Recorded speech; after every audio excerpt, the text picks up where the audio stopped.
Hi మా అందరికీ బాగున్నారా? నేను బాగుండానమ్మా, మీరు బాగుండాలని కోరుకున్నాను. ముఖ్యంగా లాంగ్ వీడియోలు చూడండి అమ్మ, నా మాటలు వినండి. నా ఎన్ని మంచి అనుభవాలు గల మాటలు. ఈరోజు నేను పెళ్ళి కావాల్సిన పిల్లలకి మ్యారేజ్ బ్యూరోల గురించి అండ్ పెళ్లి చేసే తల్లిదండ్రులకి ఒక మంచి మాట చెప్తాను. అది ఏంటంటే, ఇప్పుడు పెళ్ళిళ్ళు ఏంటంటే చాలా ఘోరాతి ఘోరంగా ఉన్నాయి. ఏంటంటే పెళ్ళి చేసుకోవటం, మళ్ళీ విడాకులు అవటం. దయచేసి చెప్తున్నానమ్మా, మ్యారేజ్ బ్యూరోల గురించి చెప్పాలంటే అది నమ్మకం ఉన్న వ్యక్తులనే మీరు గ్రహించుకోండి.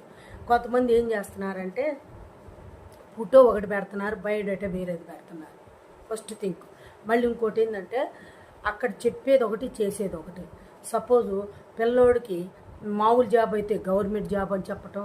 ఇంకోటి ఏంటంటే మామూలుగా సాఫ్ట్వేర్లో సపోజ్ ₹1,00,000 శాలరీ అయితే 1,50,000 అని చెప్పటము. ఇట్లా మోసాలు జరుగుతున్నాయి. మళ్ళీ కుటుంబం గురించి కూడా ఏంటంటే భలే మంచి కుటుంబం అని చెప్తున్నారు. అక్కడికి పోతే ఏం ఉండట్లా. దయచేసి చెప్తున్నానమ్మా, మీరు చాలా గ్రహించుకోవాలి. మ్యారేజ్ బ్యూరోల గురించి ఇంకా బాగా డెప్త్కి వెళ్ళాలంటే వాళ్ళు ఏం చేస్తున్నారంటే సంతలో గేదెని కనుక బేరానికి పెట్టినట్టు. నా సపోజు మన పిల్లల ఫోటో ఉందనుకో, మేము ఎవరు పెట్టమండి, మేము అసలు ఎవరికి పెట్టమండి అని అంటున్నారు. మళ్ళీ ఫోటోలు ఫార్వర్డ్ చేస్తున్నారు.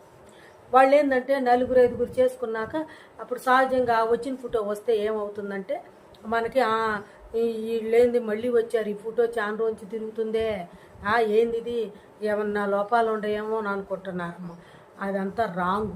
ఏంటంటే వీళ్ళు చేసిన పని మనం ఎవరికి ఇవ్వొద్దనని చెప్పినా కూడా వాళ్ళు ఇస్తూనే ఉంటారు. దయచేసి ఫస్ట్ థింక్ అది గుర్తుపెట్టుకోండి. ఇంకోటి ఏంటంటే ఇతర దేశాలు ఇస్తుంటున్నారు పిల్లల్ని. ఇతర దేశాలు ఇచ్చినప్పుడు అసలు ఆ ఫ్యామిలీ ఎట్లాంటిదో తెలుసుకొని అసలు అక్కడ ఉన్న పరిస్థితి ఏంది, వేరే వాళ్ళు ఉంటేనే మనం తెలుసుకొని పిల్లనివ్వాలి. అంతేగాని అక్కడ జరిగినాక మనం ఏం చేయలేమమ్మా. మనం ఏంటంటే లక్షలు ఇప్పుడు ఇవాళ పెళ్ళిళ్ళు చేయాలంటే ఏంది, మండపాలకి ఎంత అవుతున్నాయి, భోజనాలకి ఎంత అవుతున్నాయి, బట్టలకి ఎంత అవుతున్నాయి, అసలు ఎంత ఖర్చు పెట్టి మనం చేస్తే చివరికి ఏమవుతుంది, ఇబ్బందులు పడుతున్నారు. మధ్యతరగతి కుటుంబాలు మనలాంటి వాళ్ళు ఏమవుతారు, అప్పులు పాలవుతారు. అందుకే మీరు పెళ్ళిళ్ళు చేసేటప్పుడు చాలా జాగ్రత్తగా చేయండి. పెళ్లి కొడుకు తరపు కావచ్చు, పెళ్ళి కూతుళ్ళ తరపు కావచ్చు, చాలా ఆలోచించండి. ఇంకోటి ఏంటంటే సపోజు పిల్లల్లో ఏదైనా లోపాలు ఉందనుకో, ఏమంటే మాకు ఈ లోపం ఉంది అని చెప్పాలి. చెప్పకపోతే ఏమవుతుందో, మనం ఎవరిని మోసం చేసి చేద్దామని ఈ పెళ్ళిళ్ళు. ఇప్పుడు మన పిల్లలే ఉండనుకో, మన పిల్లలు ఇదమ్మా మా పరిస్థితి, మా పిల్లలు ఇలా చదువుకున్నారు, ఇది వాళ్ళ యొక్క గుణగుణాలు అని చెప్పాలి. అట్లా చెప్పట్లా, మోసం చేసి పెళ్ళిళ్ళు చేస్తున్నారు.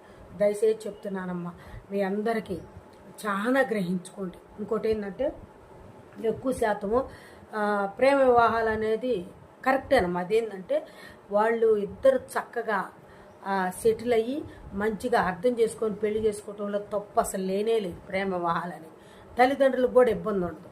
అయితే అటు ఇటు కాకుండా సెటిల్ కాకుండా పెళ్ళిళ్ళు చేసుకొని తర్వాత ఇప్పుడు ఫస్ట్లో వ్యామోహం ఉంటుంది. ఎవరికైనా సరే పెళ్లి చేసుకున్నాక ఆ వ్యామోహంలో పడతారు. తర్వాత పిల్లలు పుట్టినాక ఎంత ఖర్చులు అవుతున్నాయి అప్పుడు గుర్తొస్తుంటారు తల్లిదండ్రులు. అందుకే సెటిల్ అయినాకే ఏదైనా ప్రేమ వివాహాలు చేసుకునే వాళ్ళు చేసుకోండి. ఇంకోటి ఏంటంటే తల్లిదండ్రులు చదువుకునే వాళ్ళు ఉండారమ్మా. వాళ్ళు ఏం చేస్తారు పాపం, వాళ్ళ పిల్లల్ని సరేలే మనకు పెళ్లి చేసి వదిలించుకునే రందులో ఉంటాం, కానీ తర్వాత జీవితాంతం 2 కుటుంబాలు స్పాయిల్ అయిపోవాలి. అందుకే చెప్తున్నానమ్మా, ఆలోచించి తల్లిదండ్రులు కూడా ఏం చేయాలంటే మ్యారేజ్ బ్యూరో ఒక్కటే కాదు అంటే వాళ్ళు చేసేవాళ్ళు వాళ్ళని కూడా గ్రహించుకోవాలి, వాళ్ళు ఎలా చేస్తున్నారని. కొంతమంది మ్యారేజ్ బ్యూరోలు మంచి వాళ్ళు ఉంటారు.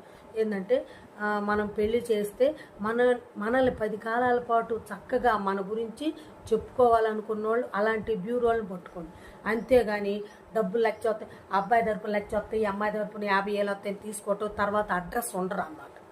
అందుకే చెప్తున్నాను, చక్కగా మీరు మంచి ప్రొఫైల్ పెట్టండి. ఏది ఇప్పుడు మన సపోజ్ మన పిల్లలే కావచ్చు, చక్కగా ఉండట్టు మనకు ఉంది ఎంత, మన ప్రొఫైల్ ఎంత, మనం తగ్గట్టు మనం చూసుకుంటాం.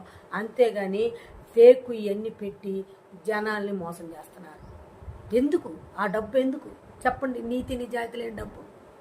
అందుకే చెప్తున్నాను, ఎక్కువ శాతం మన చుట్టాల్లోనూ తెలిసిన వాళ్ళు కుటుంబం గురించి ఆలోచించుకొని వాళ్ళు ఎలాంటి వాళ్ళు మంచిగా ఉంటున్నారా లేదని గ్రహించుకొని తప్పకుండా ఆలోచించి పెళ్లి చేసుకుంటారని నేను సెలవు తీసుకుంటున్నాను. బాయ్. గుర్తుపెట్టుకుని పిల్ల తల్లిదండ్రులు జాగ్రత్తగా ఉండాలి, ఆడపిల్లలైనా జాగ్రత్తగా ఉండాలి, మగ పిల్లలైనా జాగ్రత్తగా ఉండాలి. మ్యారేజ్ బ్యూరోల గురించి చెప్పాలంటే వాళ్ళు చాలా ఆలోచించి ఈ పద్ధతిని అంటే ఫార్వర్డ్ చేయాలని నేను కోరుకుంటున్నాను. అంటే మ్యారేజ్ బ్యూరోలని తప్పు పట్టట్లా, వాళ్ళు కూడా గ్రహించుకొని మంచి సంబంధాలు తీసుకొచ్చి మంచి పేరు తెస్తారని ఈ వీడియో చేస్తున్నాను. బాయ్.